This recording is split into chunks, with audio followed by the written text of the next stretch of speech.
Hello and welcome back to MTV's The Challenge, a historical deep dive by me, Lauren Blair Donovan, a life-ish long challenge fan, who happens to also be a comedian and a writer, and I kind of lean into observational comedy, and I just find the advent of reality TV and what it's done to our society, good, bad, and neutral, to be fascinating.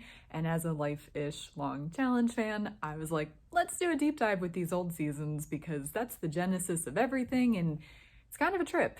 It's kind of fun. It's kind of also confusing. Like, I have a lot of questions. That was like the theme of the first video. Go back and watch the first video if you haven't already. It's the first 3 episodes of season 1, and today we're gonna do the second and final 2 episodes of season 1, which wasn't even the challenge. It was basically a Road Rules season, but with mashed up real worlders. So let's go. What are we doing, jumping off a building? We're jumping off a building, He just went down, he missed it. You're gonna get adrenalized. That's what it's all about. Yeehaw! Shall we, I like it, Dad. shall we rock on up, eh? Yeah. Excellent, let's do it. Okay, this feels kind of historic. I think it's the first time that we're doing a major heights challenge, unless I've completely blocked out the first 3 episodes, which I don't trust my memory these days, so it is technically possible. And as I said in the first video, I'm not crystal clear about Road Rules. My memories of Road Rules is not very vivid at all. So I'm sure that they did challenges around this time or even predating it, but in terms of the challenge, this is our first heights challenge. With normal rappelling, you're facing towards the sky. With rap jumping, you're looking right at the ground and you can see how high you are. Okay, I had to mute this clip because there's so much music playing and there's no way that I'm not gonna get copyright dinged, but I just wanted to show the challenge a little bit and also establish that the mission or the challenge is just walking down the building. You're not even retrieving a flag. We haven't gotten there yet, just walking. I'm debating on whether or not this mission means that much or the bragging rights means that much. I'm hella nervous. I cannot explain how nervous. I almost feel like I want to puke. So far, they've been trying to frame Cynthia as somebody who maybe is a little more hesitant towards doing these challenges, but every single time she does it, like at the mental institution when they had to stay there overnight, she was going on and on about how she was afraid the spirits would get in her. But then she went and stayed in the mental institution overnight anyways. So I'm sort of calling Boy Who Cried Wolf. I think she's gonna do this, but let's find out. Hang on to me if you want. Hold on. Real fast, quick check. Is she wearing sandals? You can drag me down. And not just sandals, but like sandals without a back, and she's going to walk down a building. Down with you. Jesus. Okay. Jesus. In sandals that are probably not as strapped to her feet as, say, some other shoes would be. I have questions. Here we are. I'm back to having questions. Where is Under Armour and their uniforms when you need them, or whatever sneakers they use? I'm assuming it's Under Armour also. This just doesn't feel safe. I know that we weren't used to, you know, climbing down buildings all the time in life or in reality TV in 1998, but this feels like a safety hazard. When I was at California Adventure, Disneyland's other park, I was wearing shoes kind of like that, and I went on soaring across the world, and I had to put my sandals for going 2 feet off the ground and pretending to fly for an IMAX screen underneath the seat. But Cynthia, who's afraid of this, is gonna walk down the building. She's brave. She's brave. Let's just say that. She's braver than I would be. I would rather go barefoot almost. Just over the edge. Dad, I can't. I'm scared. I can't go no more. Oh my God! Genuine question, because this whole season I have not really figured out what constitutes winning a challenge versus losing a challenge or failing a mission or whatever the terminology would be. Like, she's clearly parallel to the ground. Like, she's, you know, like she's off the edge of the building, the cliff of the building. Does she have to walk down the whole thing, or can we call it good? I think that's like a legitimate question. She got horizontal and is facing the ground / maybe her death. Since the rules aren't clear on this one, like you don't have to retrieve flags or you don't have to make it down to the end, I think she did it, but let's see if she does more. I can't stop myself. Yeah! Oh Lord, I'm crazy. I gotta get down. greatest thing you've ever had to do in your life. Alright, I guess they did have to go all the way down. Maybe I'm wrong, but she did it. That's cool. She is conquering her fears left and right. And I think part of the whole purpose of these early challenges were in part to have fun. It is like adult summer camp, in part to see friends, in part to get paid, I'm sure, get to win cool stuff. But I don't think I'm being plucky or like too earnest when I say that a lot of cast members probably also were looking for character development and seeing what they could be tested with and all that. So I've said it before and I'm gonna say it again. I just like Cynthia a lot. I think she's super relatable. She's not trying to be perfect, but she's still very nice and she's fun to watch because she has a fun personality. And I don't like heights. I don't want to hang out in a mental institution all night, so I relate to Cynthia. So they all also walk down the building and there's a lot of music playing and it's also kind of redundant. So let's just skip to the next part where they get another clue from, in case you blocked it out, Puck and his little talk boy, whatever that he's talking into from like Home Alone to tell everyone what they're up to because they thought that that was a great way to host the show in 1998. Just do it via like tape recording. It'll age great. It's clue time. I see tickets, but we won't look at them, okay? Okay. All right, wannabes. Here's your ticket to Tinseltown. This is your real chance to really make it. Yeah, right. You're in my hometown. The white zone is for parking for Winnie's only. What's this San hometown? Francisco? No, LA. Now it's LA. Tinseltown is LA. We're going to LA. It's warmer, it's closer to home, and that was all right with me. For some reason, I'm shocked at how much they're traveling. I understand that Road Rules was a travel show, so like, nope, not being a dumb blonde. But I didn't realize that they'd be jumping across the pond as much as they are. They started on the East Coast and then they went to New Zealand and now they're gonna go back to Los Angeles. Like, that's wild. For an earlier show with what I'm assuming is a smaller budget, that's kind of impressive, actually. All the friends I have in LA are related to the show. We end up calling Beth. She's wonderful and totally agreed to hook us up for the week. Are you cozy? Good job. Looking good. Is this your place here? Yeah, right here. Ooh, I love it. I love it when we have crossovers, and I love that we get to see Beth on our screen. I talked a little bit about Beth on my TikTok, and I'm mixed on Beth. I'm just gonna get that out of the way. I'll get more into her in the next episode because I think she's in the next season, which will be in the next episode. I kind of low-key think that she maybe puts on an act for the camera and perhaps was a pioneer in that school of thought of being on reality TV. I also think so much time has passed since these shows, and these are all really young humans who are in their 20s and not pushing 30 quite yet. Like, they're mid-20s. Like, Eric Nies was 26 in the last episode he said that. So I'm not who I was in my early or mid-20s, and people change, and I actually really liked Beth a lot in the first All-Stars. The third kind of felt like she was back to her old tricks. No pushback from me there, like, I get it. But if nothing else, I think Beth is really good reality TV, whether it's her sincere personality or not, and I kind of can't hate her. Every once in a while, I see her do something good, and I'm like, oh, there's a real human in there. But yeah, she stirs the pot a lot, so let's see what happens with Beth on this season. What an unexpected surprise. What is it? Our next clue tells us we have to meet this lady at Hot Dog on a Stick. So I know what Hot Dog on a Stick is because I love their lemonade so much, and I know exactly what their uniforms look like. I don't think anyone else knew about it. I don't know about Hot Dog on a Stick. I don't eat pork, and that might be why, but also maybe it's out of business. I'll Google it, I guess, before I upload all this while editing. Doesn't sound appetizing to me, I'm not gonna lie. But then again, I don't eat pork. What kind of place is this? There's nowhere to even sit. It's like a go and get it and take it away. You have to dress up in like a hot dog suit or It's a something? total ridiculous. I'm not doing We're it. going to look like wieners, aren't we? Yeah.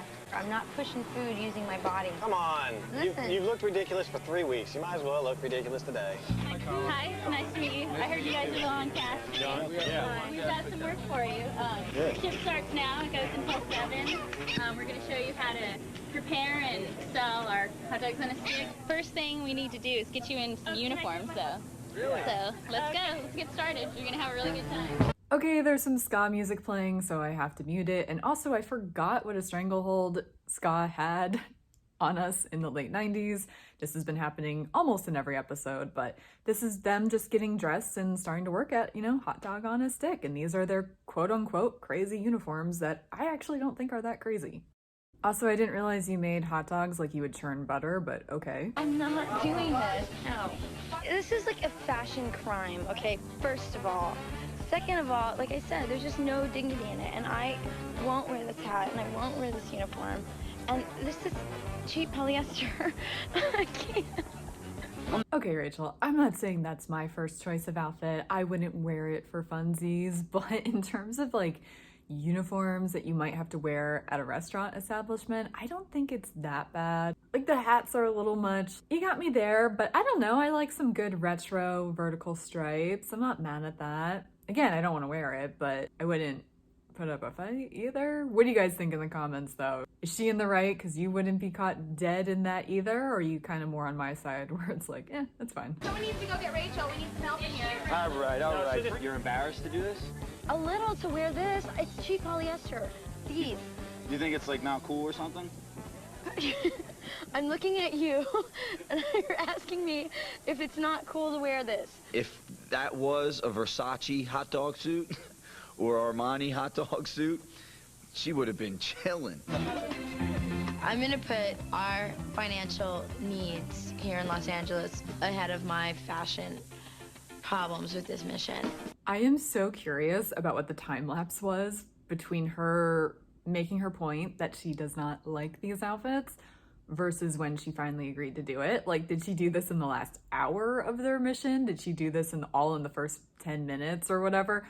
I'm so curious because they're teasing her, but they don't really seem all that stressed about it, at least the way it was edited. Who knows what happened that ended up on the cutting room floor, but like, you would think if they were all seriously mad at her that would make an episode, but maybe I'm wrong. I feel like this was maybe just a thing where she kind of said some comments and 5 minutes later put it on and they blew it up for dramatic effect. Are we all finished? Yeah. Thanks a lot for all your hard work, and here's your pay. Okay, they again barely explained the rules. It was just like wear these outfits and go to Hot Dog on a Stick and work there. And I guess that was the rules. Like they just had to work in the restaurant industry for an afternoon. That was the mission, the challenge.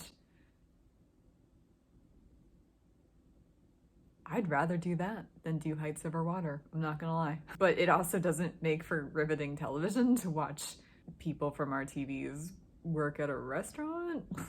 I have questions. But again, I've said it before a lot, and I'm gonna say it again right now.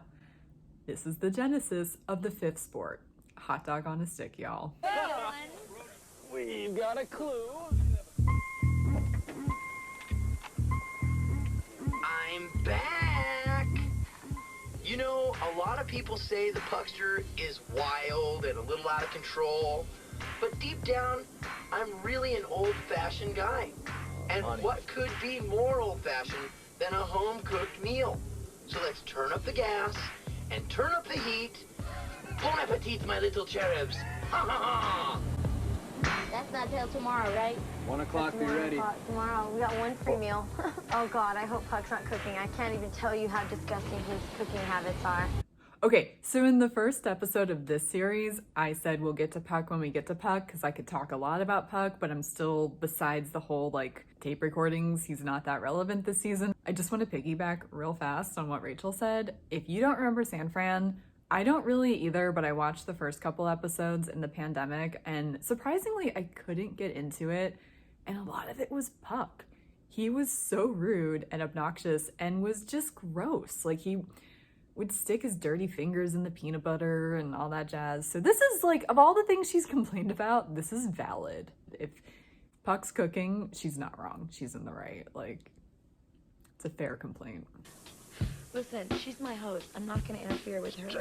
You're mine. Sean, you want a drink? I'll make a nice little concoction for you. Knock you right out. Beth is kind of putting on the full court press on me a little bit. Don't you think Sean is hot? Yeah, Sean's cute. The fact that Beth is flirting with him, you know, is kind of funny to me. Ooh, I did not see this coming. Beth has the hots for Sean? That's such an odd couple. Almost even odder than the maybe they did, maybe they didn't Cynthia and Eric of it all in the last couple episodes. Wow. I don't have words, but I'm watching. I'm invested. Isn't he a sex man? Look at that face. Isn't he a sex man? Oh my God. I would never think to do that, but I'm the worst flirter known to mankind. I just like to talk about facts, maybe make people laugh, and then they don't know I'm flirting. Wonder why. Every time I've tried a line like that, it's been completely silly and not sincere, like, hey, Mr. Man, how you doing? But she just puts it out there. Isn't he a sex man? Did Beth just teach me a new move? I don't know. Let's find out though, because I think he's married to Rachel and not Beth, so maybe that's not the best tactic to call someone a sex man. I hear it now. I saw him light his farts on fire. I'm over it. I know Sean is not going to go for Beth, but I'm certainly sitting back and enjoying him squirm. All right, as you guys know, I'm not like the president of the Rachel fan club by any stretch of the imagination, but I also believe in like uplifting women when they do things right, and I think it's cool that she's not turning this into some like cat fight. Whether women perceive other women to be a threat or not, I think too often, I don't know, people just, in general, not just women, but women have a bigger reputation for it, of just getting territorial in ways that are kind of toxic and not constructive. And I'd love that she's confident enough to be like, I know he likes me, and like, you know, I'm just gonna enjoy this for what it is and not necessarily cause drama about it. I don't know. I actually find that very refreshing and frankly kind of cool of her. I'm so hot right now. I have to fan myself. Me too. Roll down your window. Starting to sweat in places I never knew I could sweat. Shut up. Beth is not afraid to say or strongly hint to what she wants. She's dragging me to the grocery store to buy whipped cream, and she's like, let's get down with this whipped cream. Baby, can't you see our time has come? I play the game a little bit. I'm a big flirt, but Beth's a little much for me. I can't go that way. This is the sexiest, not so sexy grocery shopping trip I've ever seen. And I think I'm gonna die on that hill. All right, so it's the next day, and I guess Sean survived Beth, and they're on their way to the next mission. Going to a hotel and food school at some university. We have no idea what we're doing, but obviously must have to do with food and hotel. I don't know. How are you doing? Margie, Welcome. nice to meet you. Your mission today is actually to have a cook-off. It's going to be men against women.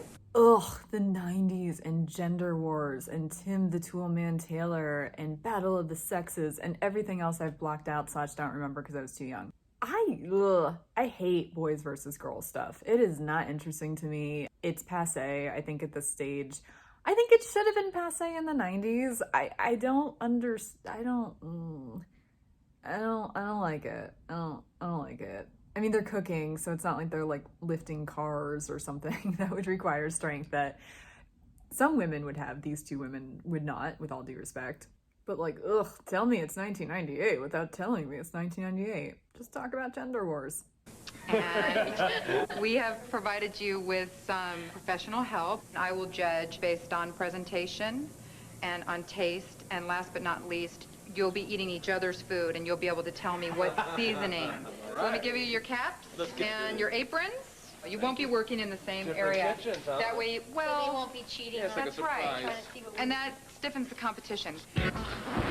Sugar, And what are these things? worms. You're kidding. Ernie, could I have the recipes down below? Strong, huh? Okay. Insect broth. Yeah, those are mealworms. That's disgusting. Things that you That's worms. That was a dirty trick. Dry roasted insects. You guys are going to prepare a meal completely using insects. Oh, look, it's another challenge historical first. Eating bugs and other gross things. If you couldn't tell by the flat tone of my voice, I don't like these challenges. Is that a hot take? How do you guys feel? Let me know in the comments. I'm not into watching people be tortured by eating things they don't want to eat and then subsequently throwing up and feeling sick afterwards. That's just not my idea of a good time. Call me empathetic if you must. I don't like it. I've never liked it. And I don't like bugs in general, like all bugs in general. So this is not appealing, let alone appetizing to me. Let's see what the women are cooking up though and see if there's a little prank that they're gonna play on the men. For appetizers, we're doing a stuffed shrimp. For the main course, it's a leg of lamb. I think this is a mission that I'll be able to do pretty well because I like to cook and I love to eat, so I'm a happy camper this time. They're actually cooking real food without bugs. So only the girls are being pranked, and I'm kind of low-key mad at the classical fancy music playing while they're preparing their dish. Ugh, let's prank the girls, and only the girls. This is great. This is great. This isn't sexist at all. Let's not be progressive. Let's just punch down on women and trick them and make them eat bugs. Get money to be a fly in the wall in the boys' kitchen right now. This is for Rachel and Cynthia. These are the worms. Mealworms. I came up with an idea that we should go grab the video camera and we'll film this whole process. You're eating crickets, Rachel. You're eating crickets. Not to be Captain Obvious here, but I just have to point out the irony of Sean needing a separate camcorder to film this, even though they're literally surrounded by a camera crew. You know? And extract all of the juice from the bodies. I'm really going to enjoy feeding these mealworms and these crickets to Rachel. You are now going to be served each other's food. Part of the competition is presentation, how it tastes, but the last part is seasoning. You like the garnish? Did you do that today? We all added our own little touch. Something with egg. What is this? That is egg bouillon. It's Chinese. What are those little wormy looking things? Those are those noodles. Oh. Chow mein noodles.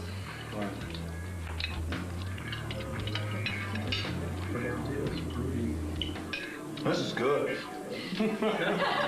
Thank you. They're a little more enthusiastic about your food than you are about theirs. We just haven't had a chance to come. Okay, but But it's fabulous. Maybe I've had too much trauma therapy and I want to give a TED talk based on what I've learned, but your gut instincts, they're there for a reason. If you think something's off, even if you don't know why it's off, it's probably off. Our intuition, our body and how it communicates to our brain, it's all very, very, very valid. I used to see the world through a traumatized lens, and now I see the world through the lens of having learned about trauma from a more intellectual or scientific standpoint. And that's just hard for me to watch Cynthia get gaslit into thinking that that wormy thing is not, in fact, a freaking frackin' worm. Well, I never thought that you could get an adrenaline rush from eating, but they probably might. There's some energy in that food. That soup will make you jump right out of your seat. Did you finish all yours? Mm-hmm. Rachel, you finished all yours? Wow, they are just milking this situation until they are done their meals. Rachel's handling it well, as is Cynthia. They're clearly skeptical. It is all over their face, but they're trying to be polite because women are raised to be polite. It's what we do, especially in 1998. This is just mean. I don't like this mission, challenge, whatever you want to call it. I do not approve. This is just, if they were playing a joke on the guys and it was like, both of you guys ate gross stuff without your consent or knowledge, I'd be like, oh, okay, this is still not for me, but I'm not mad at it. Do you, do the show, whatever. And this just has a lot of residue of things that I'm just not a fan of, so this is weird. This is a weird one. Am I wrong? Let me know. could you talk with them a little bit about your menu? Let's show you the videotape of how we made Just it. watch this tape and we'll Watch the video about how we made that it. should let you know what we did. These are the worms. Mealworms. Live, that we then sauteed, and they look like this. These aren't worms. Yeah, they are. Look at, they're squirming in there. It's cricket soup. For real? It's for real.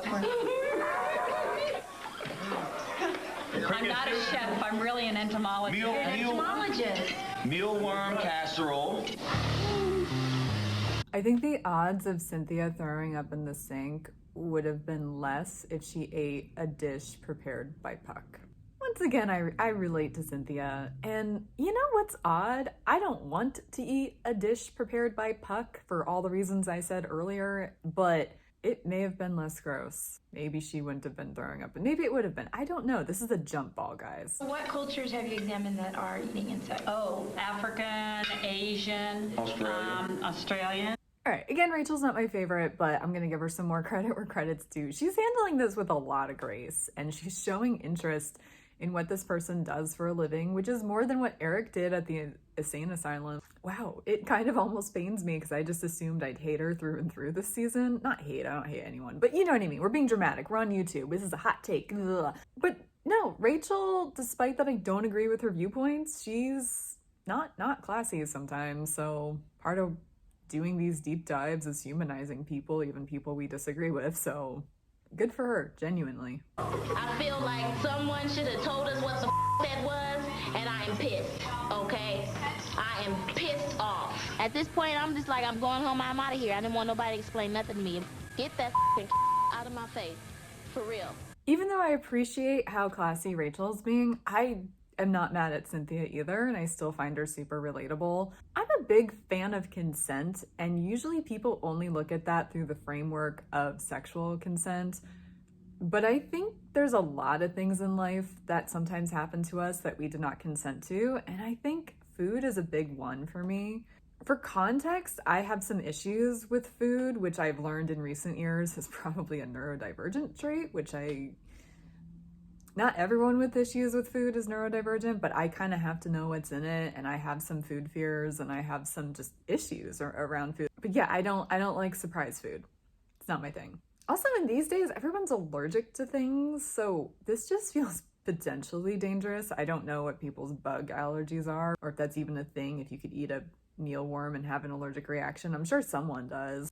Sorry to be a downer. I don't like the food challenges, especially ones that involve trickery. It's just mean. And she has a right to be mad, going back to Cynthia, because they ganged up on her and Rachel, basically. It's not an even mission. It's lopsided. And the boys are kind of laughing all the way to the bank, and the women, like a lot of things in life, did the heavy lifting, emotional labor, or had to take it on the chin and pick their battles. Ugh, I don't like it. I think part of Cynthia wishes she was still in Oakland. Yeah, she was grossed out. Yes, she's moody and angry and rude at times, but another part of her also just wants an excuse to go back to Oakland. Okay, as much as I was just like complimenting Rachel, I'm confused. All of her confessionals about Cynthia have narrated things that we have not seen on camera. I'm not saying that they didn't happen. I'm not saying she's a lying liar who lies. But it's really hard to follow specifically the Cynthia plot arc of this season when I've never seen her be moody. She just had a reaction. She was trying to set a boundary. I don't think I'd qualify that as moody. Moody to me sometimes feels like a gaslighty way of saying that someone's feelings aren't valid. There's also a clip, I don't remember if it was in the last episode I did or if it's earlier in this episode and I cut it because I didn't think it was that interesting, but I didn't know it was going to pop up again, where Rachel sort of talks about Cynthia being more of like, I guess like a small town girl who hasn't really traveled a lot. Like, I don't remember the exact wording, but I feel like Rachel does sort of punch down on Cynthia, and I don't know how to perceive it or discern what she's really saying because we're not really shown a lot of what she's talking about. So I don't know, just kind of felt kind of passive aggressive. She wishes she was back home. She wants an excuse to leave. Does she? Maybe. I mean, she wants to leave now, fair enough, but has she been wanting to leave this whole trip? We haven't been shown that. And to be clear, that's on the editors and producers and not necessarily Rachel. If Rachel is speaking the truth, different story, but because of how this is edited, I have no idea what's going on half the time. And seriously, guys, if you watched the full episodes, I don't think you would either. As I've said in the past episode, there's some abrupt endings, and sometimes we just jump into a fight at a table. Reality TV had not found its groove yet, and it shows. She called her mom. She's probably flying out here. Really? Really? Yeah, she's...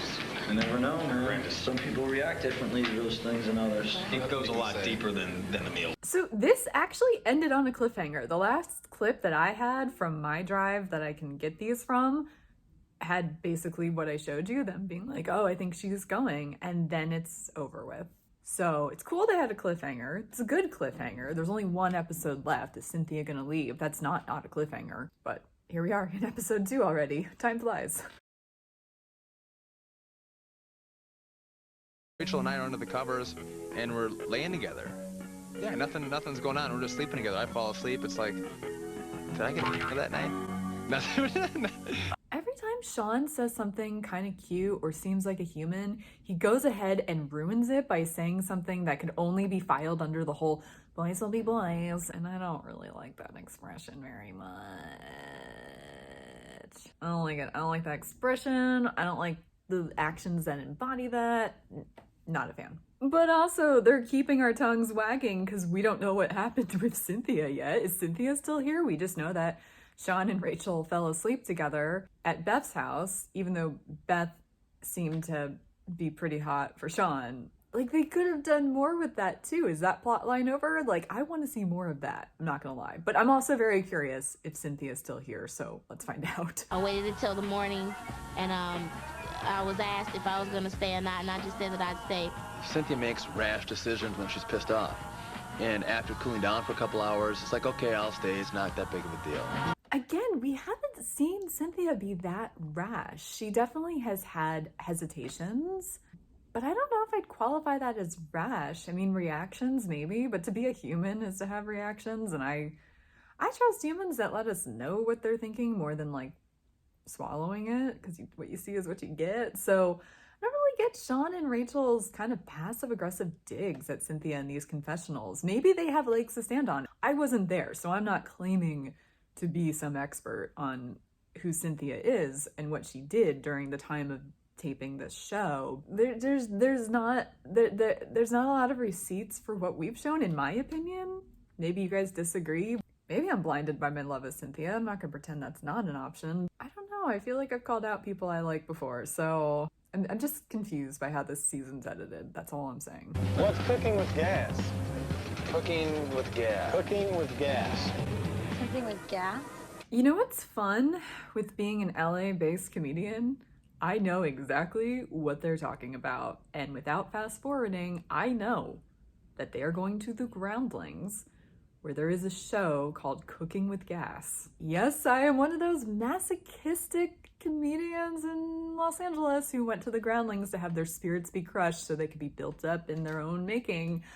Guilty as charged. But yeah, they're in Los Angeles, and Cooking with Gas is not always an expression that's off the tip of everyone's tongues. I guarantee they're going to the Groundlings, and they're gonna do some really bad improv.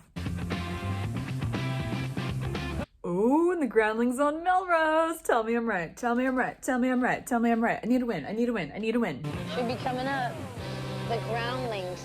Oh, that's an acting MTV Road Rules. All improv. Dude, we gotta perform tonight. Listen to me. I'm right. I don't say things unless I feel like I have legs to stand on. Hi, you guys. I'm Mindy. Is this the group? Have you ever heard of the Groundlings? I think that's Mindy Sterling, who's like a working actor, who's an amazing character actress, who's been in countless movies. Like, she's kind of in everything. One of her most famous roles being in the Austin Powers franchise. I guarantee we're going to see some famous people from before they were famous in this, because the Groundlings, as somebody who's been to all of the schools, the Groundlings, Upright Citizens Brigade, and Second City Hollywood, no, the Groundlings is the hardest, and I don't think anybody would disagree with that. They actively fail people. Other schools do not. You also have to audition to get in, and you only have 3 chances to audition and 3 chances to pass the first 3 levels, like each, or they say goodbye to you for life. Like, it's pretty intense. It's like a comedy conservatory, and they'll say no to you all the time. So if you make it to the level where you would be on the show Cooking with Gas, like, you're not only super talented, there's a really good chance that having that level of the Groundlings on your resume has helped you become a working actor. So, and if it hasn't in 1998, it will by 2002 with some of these people. So I'm excited to see who we may see. We are America's most renowned improvisational group and theater. These are current Groundlings, and some of them you may recognize. We have lots of people from Saturday Night Live. We have Will Ferrell, Phil Hartman, John Lovitz, Lisa Kudrow, Pee Wee Herman. A, may Paul Rubens rest, and B, quick other just note about the Groundlings in case you're interested in pursuing comedy and comedic acting. The Groundlings is the place to go if you want to learn how to be a character actor versus like a leading role. Like if you want to do funny characters, go to the Groundlings.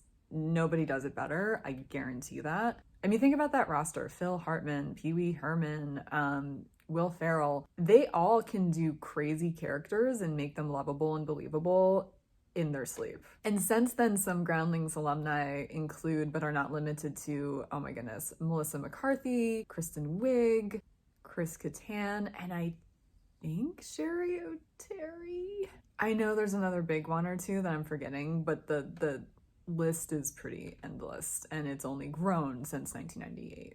Yes, sir. What's going on at 8 o'clock tonight? I'm going to teach you the art of improv. So you guys are going to have like a little class today. Be working with some other Groundlings and alumni. And then at 8 o'clock, you're going to be the guest performers. It's called Cooking with Gas. We're the guests. You're the guest. And every week what we do is we have a celebrity that performs with the Groundlings. You are our celebrity guests. Hey, everybody.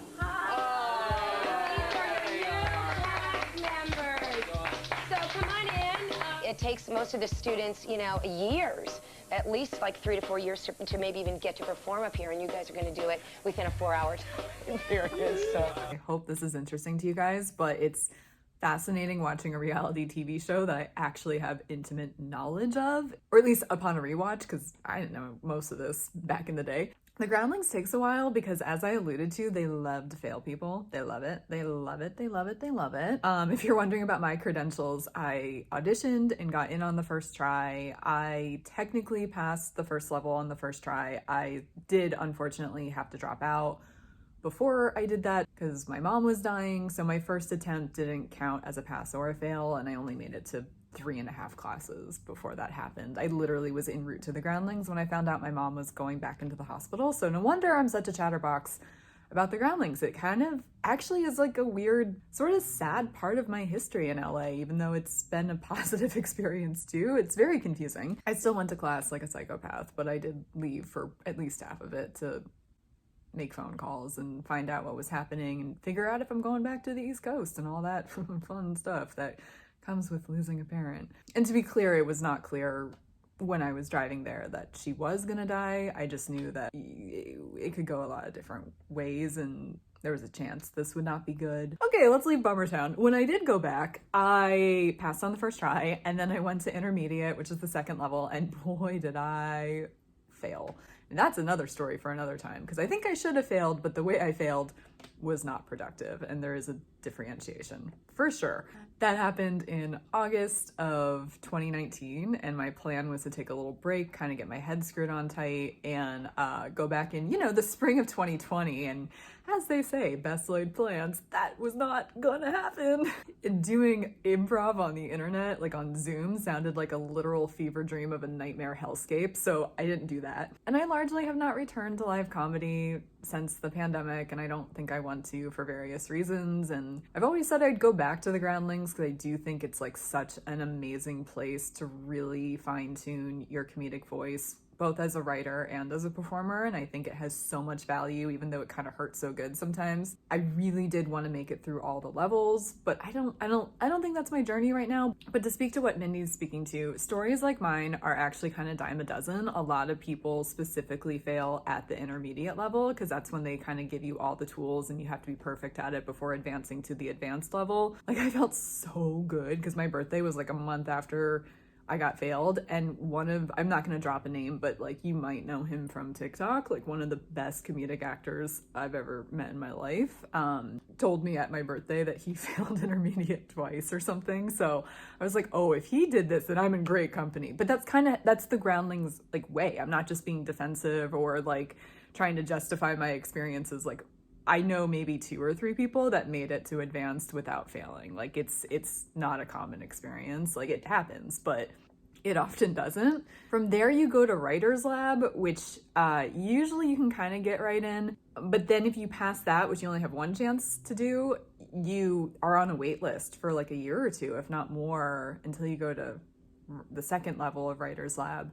And then from there, you either get failed for life or you get to go to Sunday Company, which is like the minor league of the Groundlings. And then you either get to stay or you get voted out or you get to ascend to become a Groundling. It's a really long process. It's really long, but at least compared to some other schools, I will say that they make it clear what the assignment is. A lot of people don't make house teams at other schools and theaters, and I think that kind of leads to some different kind of hurt feelings. I'm sure people get hurt at the Groundlings. I don't want to dismiss that, but it's a little more confusing because you just don't know what the parameters are. You don't know. They'll tell you no 80 times and might not ever tell you yes. I appreciate that the Groundlings will tell you no only 3 times or less. But yeah, if you're trying to become a Groundling, that's how you do it. I've never done improv. I've never acted. What's up with this?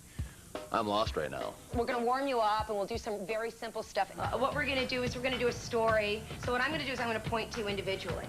So as long as my finger is pointing to you, you can keep telling the story and keep talking. That next person that I point to picks up exactly where you just left off.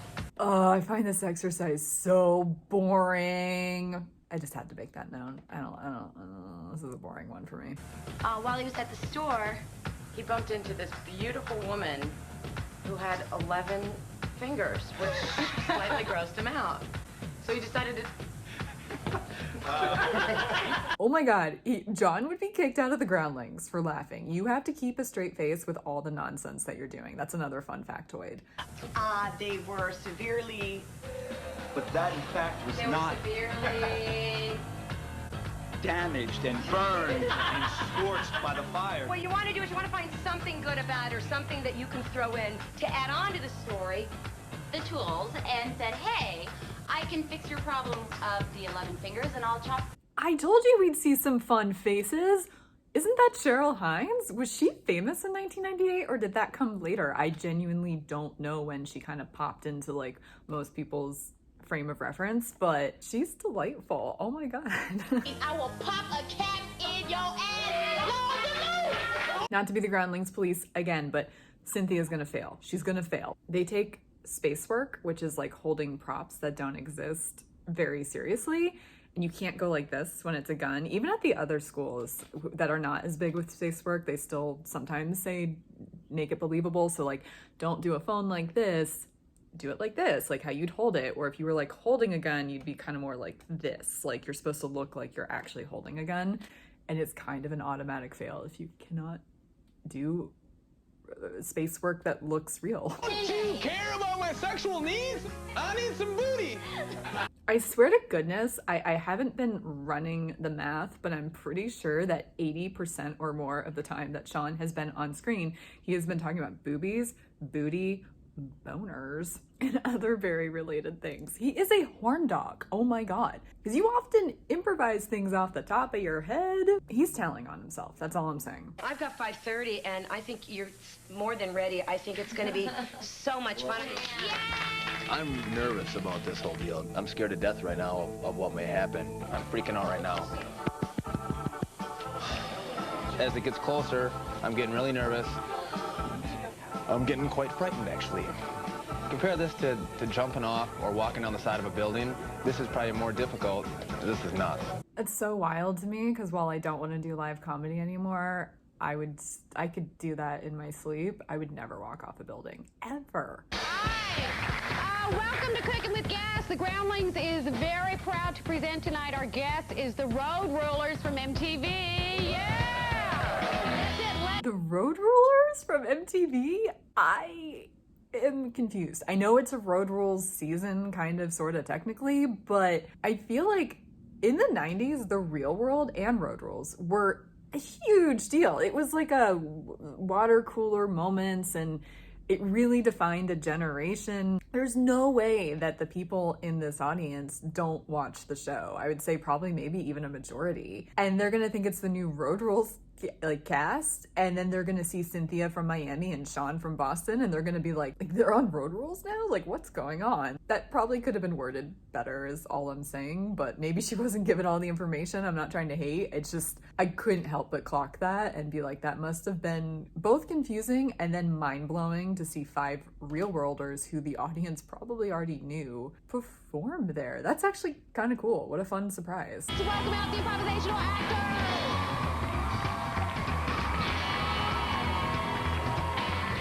These two guys are coming home from somewhere. Where were they? Tupperware party. They were at a Tupperware party. That's all they get. Let's clap. Man, I'm sure did quite a lot of this. Well, we have a whole kitchen to furnish. After dealing with all of those women at the Tupperware party, I'm not going to deal with your here. Well, I didn't realize you were so street. Okay, you guys tell me, is this cringe or not?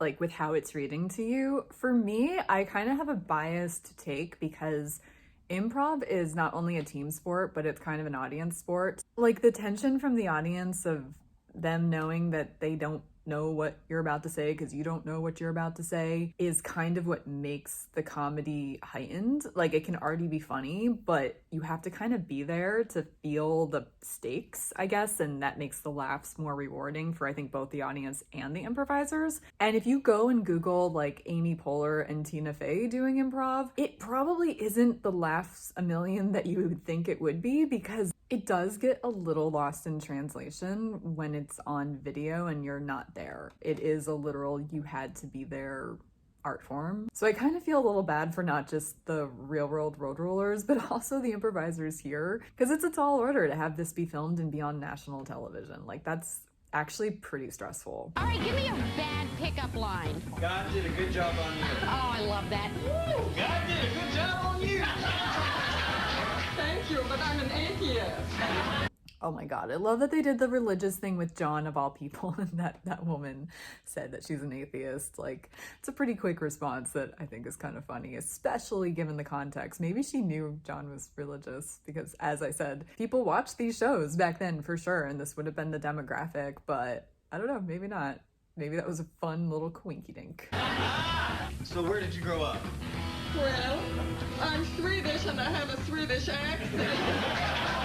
Where did you grow up? England. I like those wings in your hair. Wait, is that Jennifer Coolidge using a different voice? She's another Groundlings babe. She's from there, and it shows. She's a great character actress. She can play comedic roles, like, perfectly. She must have popped not long after this exact taping, because wasn't she in a bunch of movies around like 2000 and 2001 specifically? Like, I feel like that's when her career really started to, I'm gonna say it, I'm gonna make a pun, cooking with gas. I always forget that she was a Groundling, but I'm never surprised by it because the math just maths on that for me. We're gonna do something called the Really Real World. And Eric is going to play somebody from his cast. Who is he going to play? Kevin. Kevin? Cynthia, who is... Sean, who's he gonna play? Sarah. And John, who's he gonna play? Dominic. Rachel, she's gonna do the female puck. Last Groundlings note, because they just tapped into something that they've changed super recently. So they're making Rachel be the female puck because they used to be super against any improvisers playing different genders on stage. Most other places like Second City or Upright Citizens Brigade, like, I could play a dude, a guy could play a girl, it's fine. The Groundlings wanted, I guess, things to be more believable. I think that's how it was kind of sold to me in 2018 when I attempted to do the first class. But I think by the time I went back in 2019, like almost a year after my mom died, that I could play a guy in Groundlings. I think they changed the rules because times have changed. Not only is non-binary a thing now, but there's also a lot of people who have a more fluid gender expression, or maybe transgender, and that can accidentally get kind of limited and judgmental if you can only play two sexes and the one that you were born into. So 1998, that was not, I don't think, on most people's radars. In 2018, it probably should have been, but by 2019, it had changed. So I just thought that was kind of interesting. And since the challenge and the real world have been kind of a little bit of a open window into how people who were not mainstreamed otherwise before regarding sexuality specifically, but also sometimes gender, I just thought that was an interesting thing to add on to like what's happening here, because there's a context and that was a specific choice for a reason. Like none of them can play different genders, even if they're playing castmates that were different genders in them. Yeah, times have changed. All right, let's give him a hand to get him going. Listen, I am the baddest bike messenger in San Francisco. I don't need any of you losers, man. Doesn't matter, you're white. See, race plus power equals racism.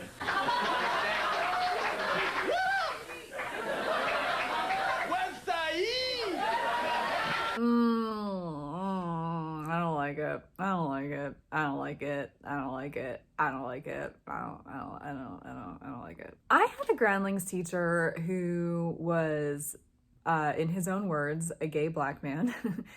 And his take on things was that you can play other races and or sexualities as long as you're not reducing them to stereotypes, which I think is a really fine line that most people probably cannot walk without it getting blurry. So I think sometimes less is more, otherwise it becomes punching down. Look, they were assigned these characters and Kevin was known for talking about race politics, and I don't know if that's the best Cyrus impression I've ever heard, so I don't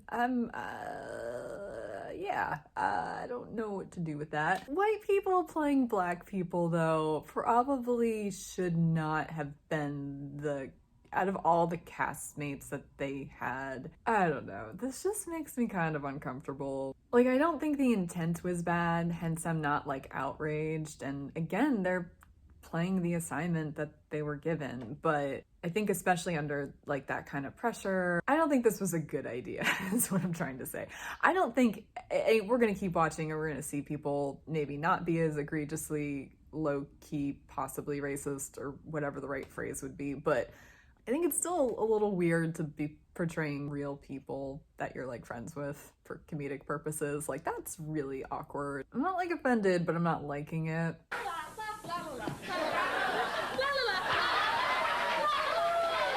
What's killing me about some of this is I don't remember some of these older seasons and or have not seen them in recent years. So did Flora flash people? Because my little baby kid self did not hang on to that when I watched Real World Miami. It got a big laugh, so I'm assuming it was accurate, but I'm a little out of context here.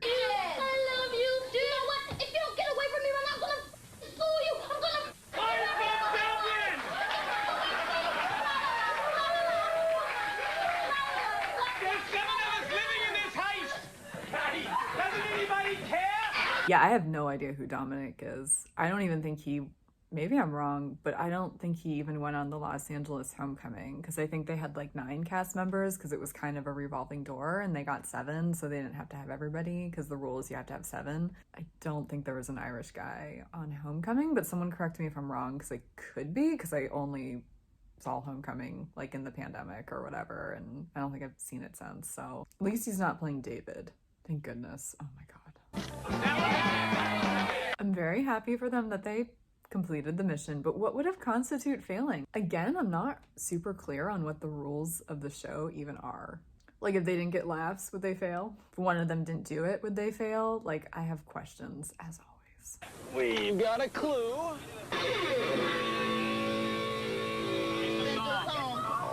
I hope you're all ready to rock and roll. You guys awake now? I hope your song's ready, too, because it's time to make music history. Tomorrow. Our next clue tells us that we're going to be recording the song that we have written.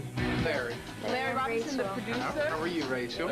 They tell me we have a wonderful song that we're going to record today. I love how this producer guy is like, they tell me that we're recording a song today. Like, he clearly does not know what's happening, and somebody just probably phoned in a favor to the studio, and he's like, oh, I gotta deal with these real world road rulers.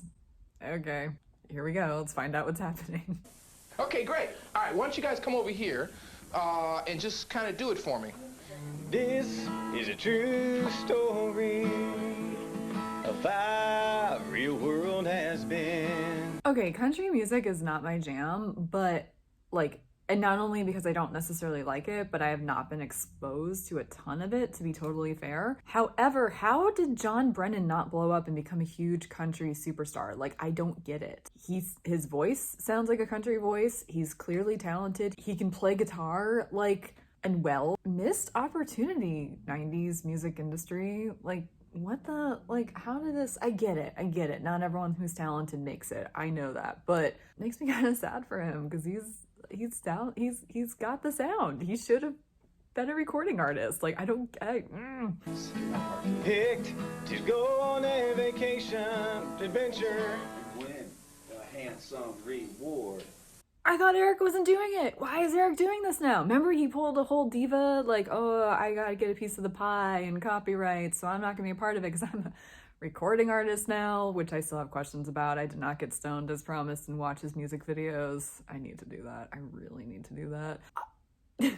Again, the editing on this show, it leaves so much to the imagination. Did Eric actually help them with the jam session, and did they just edit it to look like he was in the silhouette behind closed doors, behind the literal closed door with the foggy, cloudy glass?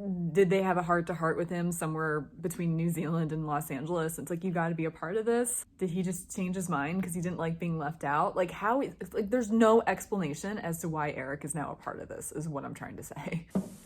We got Cynthia from Miami and John from LA. We got Preston coming down the Frisco way. We got Eric from New York and Sean from Beantown. Packed up all the things and we're on our way now.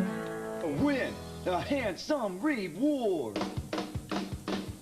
All-Stars! I'm so proud of y'all. There we go. Thanks, Dad. I don't think anyone knew that while we were in New Zealand writing the song, we had no ideas that it would turn out to sound as good as it has. Everyone has a part in it. It was like a group effort all the way through. The final product is just like, it's a pretty good song. Come on, Puck, give us a clue. Okay, guys, it's time. Here's the key to your handsome reward that awaits you in the eye of the storm. Your limo is going to pick you up in front of your hotel at 4 o'clock sharp. But first, I've arranged some fat new digs for you. Compliments of me, Mr. Big. Here we are on the left, people. Georgia. All right, we're beachfront, Sid. Hi, LA girl here again, who's gonna chime in.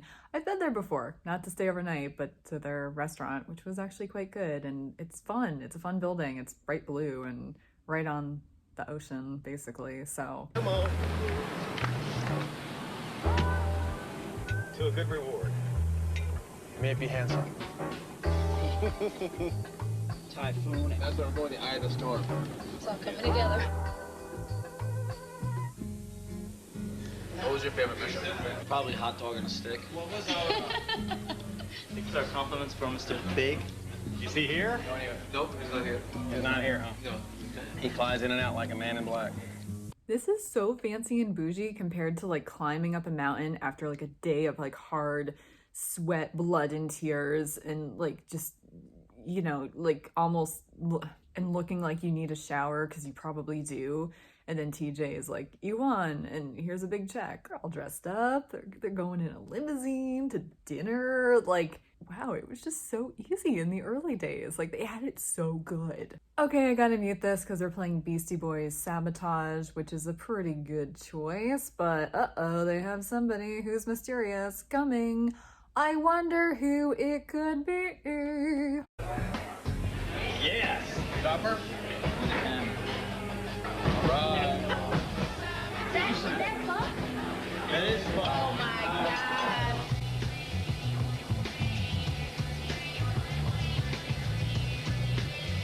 God. This is about to be the bomb, okay?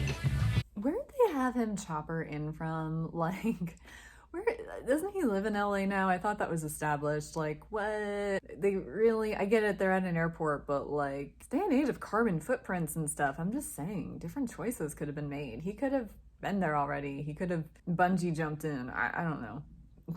Fucking helicopter. What a sight. We've been waiting your arrival, Mr. Big. I can't believe I've never brought this up. Why is he being called Mr. Big? What is he on Sex in the City? Like, was that his nickname on San Francisco and I just don't know that / remember it? Was this a challenge thing? I have questions. Yeah? Well, what's up, man? I was hoping it wasn't gonna actually come to this. I was hoping you weren't gonna make it. Except you can keep your stuff. How you been? You like that? Yeah. How you doing, Rach? You look lovely. How's nice comment on the sheet? That's yours. Here. All right. Okay. You guys happy? How long are you here for? What do you mean, here in the airport? Right now. I'm Mr. Big, bro. Oh, you're chilling? Time is money. Look, I got somewhere to go. It was lovely seeing you. Have a nice time. Bye. This was really anticlimactic. Like, again, I know they're finding the thing, but this was really anticlimactic. Okay. Just comes, gives him a silver briefcase, suitcase kind of thing. Humble brags. Pieces out. I don't need more puck screen time, so I'm not complaining, but this is a very anticlimactic final scene. I'm just saying. Just like that. Doing punks going in his chopper. In and out. Envelope. Free trip to San Jose, Costa Rica. I'm super stoked about going to Costa Rica. Sun and surf and rainforests and lots of cute surfer boys. I've never been down there. I heard it's a beautiful country. I just hope Mr. Big is not going to show up. We're going to Costa Rica, baby. You'll stay 5 nights in the Hotel Meliacari in Cagliari in San Jose. From there, you will go to the other side of the country and stay 5 days in Guanacaste, a hotel called Melia Playa Conchal. It's a 10-day vacation. All right. The question is, who do I take? Let's all go together. That's a cool prize, but also I thought like they got lots of prizes. Like the handsome reward was like extra handsome, where it's like they got a trip and a car and maybe some money. Am I remembering this all wrong? Is this different because it's like All-Stars? Like, help a girl out in the comments. Was this normal, or is this kind of like subdued comparatively to Road Rules? And I guess we'll find out next season, other challenge seasons. Okay, I honestly can't show most of the last minute or two of the show because they have Semisonic's closing time playing, which I guess it's 1998, so of course they do. And they're just walking out of the restaurant. Like, it's pretty anticlimactic. But they leave us with the little Rachel and Sean, because of course they do. We've had a really good time. If that's all it ever is, that's fine, because I've enjoyed my time with Rachel and the little bit of kissing that may have went on. It's been a good time. And so that's it. Oh, thanks, Rachel. Here's our on-camera kiss. I hate to admit it, but they are really cute. Like I said, it's conflicting for me. I'm a hopeless romantic, but I'm also liberal.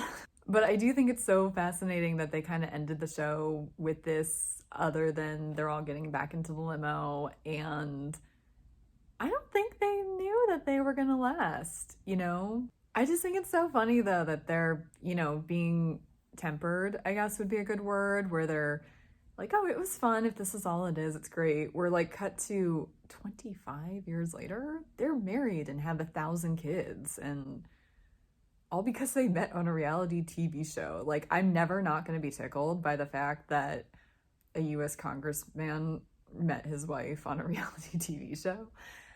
Maybe that'll be more common in the future, but so far that has not, I don't think, happened again. It's just such a funny piece of both television and U.S. political history. Like, who would have thought the two could have anything in common? But here we are. You want to listen to it again? I want to hear you care. again, John. This is the true story of how the world has been. I have absolutely no idea if that song is like copyrighted to the extent that like YouTube would ding me for it, so I'm gonna cut it off there. But like I said, he sounds like a country music star, and it's a nice way to just show everybody after Rachel and Sean kiss, so here we go. That's the end of season 1 of the challenge, aka the 5th sport.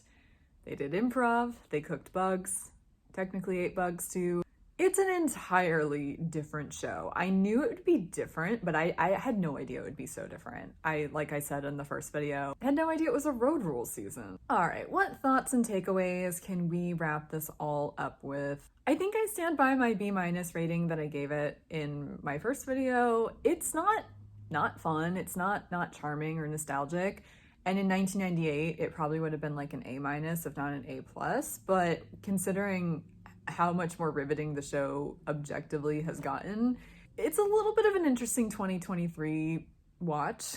I will say though, despite that Eric was kind of a me monster at times and that there was some passive aggressive digs towards like, I guess, everybody from everyone for the most part. And there's like, oh my God, so many conservative people on this show. It's actually kind of funny. I don't think most castmates from here on out are this conservative versus like liberal or moderate. I don't think, besides maybe like the Groundlings, white guys acting as black guys, there wasn't like a lot of like racial issues that were brought up. There wasn't a lot of bigotry in other ways or other types of prejudice. It was just kind of 5 people who I think at the end of the day all have nice enough personalities despite their shortcomings that it makes for a relatively easy hang with a couple upsets along the way, because of course that's going to happen when you travel with people under the best of circumstances, especially for like a month or however long they did this for. And it's kind of a double-edged sword. I'm glad it's not the worst of the worst. Like, I'm not a terrible human and root for, like, terribleness. But they're really, like, a lot of the drama felt either manufactured or like we were getting only one side of the story, or there was, like, a lot left up to the imagination and, like, the confessionals filled in the blanks that may or may not have been true.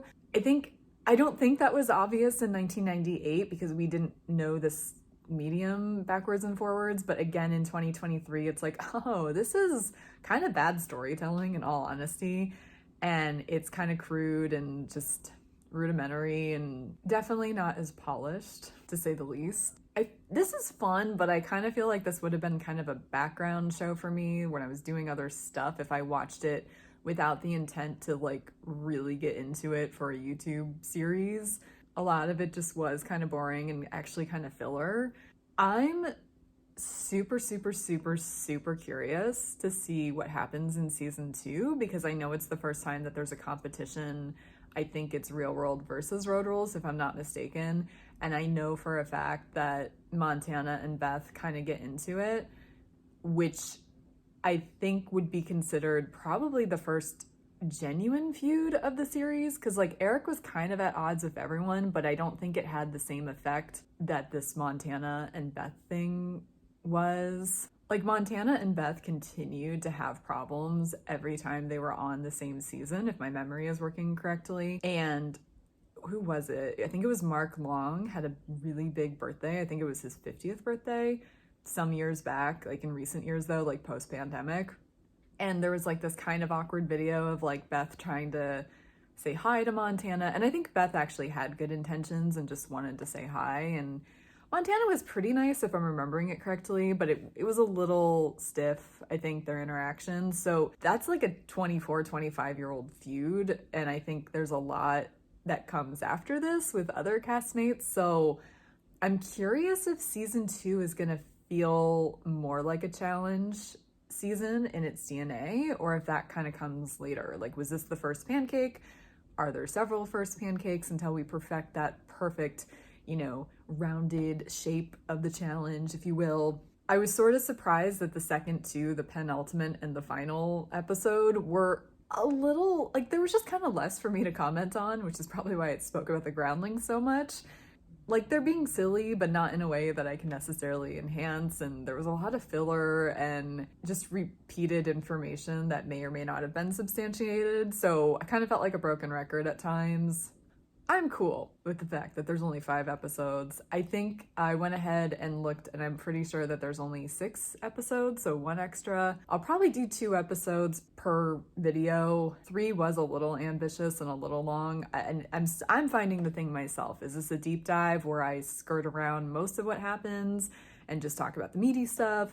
Or do I provide clips to give better context about what's happening? Can I gloss over future seasons? Because I'm thinking to myself, once we get to at least 12 episodes a season, I'm like, ugh, it's gonna take forever to get through this series, like years upon years upon years if I just do 2 at a time. So I might find a way to just kind of narrate over clips, maybe, depending on like whatever.